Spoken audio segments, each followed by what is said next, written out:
Welcome to Milk Market Tidbit for the March Cold Storage Report that USDA released on Friday afternoon. This is Dr. Lawrence Jones, and I'm recording this on Saturday, April the 25th.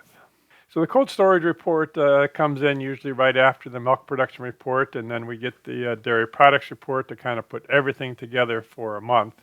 This report came out with very few changes, so the actual revisions for cheese were fairly insignificant.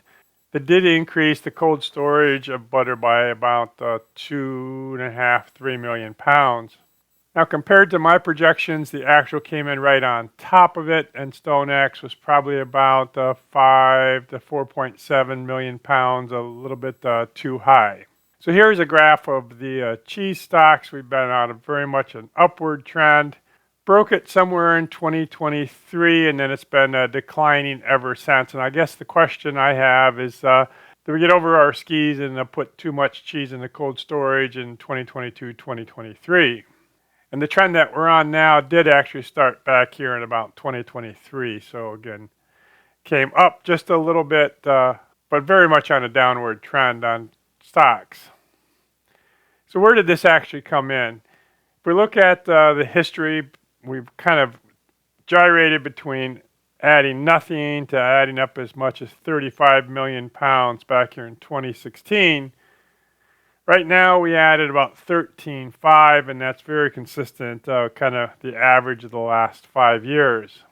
American stocks have been more or less the same scenario, a big upward trend, and then it's been trending down. But what's interesting is the forward curve back here. So we were running around the $1.55 in March. If you go out 4, 5, 6 months, you're $1.75, so that's a 20-cent difference. It would have suggested that they put cheese in cold storage, but really they didn't very much.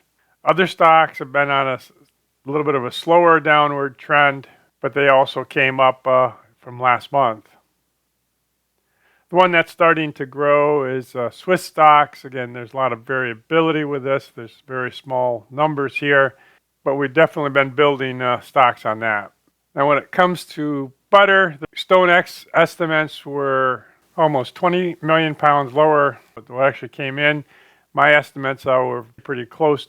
So here are the butter stocks. Again, we've been on an upward trend. We've just been kind of trending down just a little bit. But they aren't at a significantly low value for this. So again, I would say that the butter stocks are not overly short. So this was the cold storage report. This next week, we're going to get the class components, which will be the next milk market tidbit.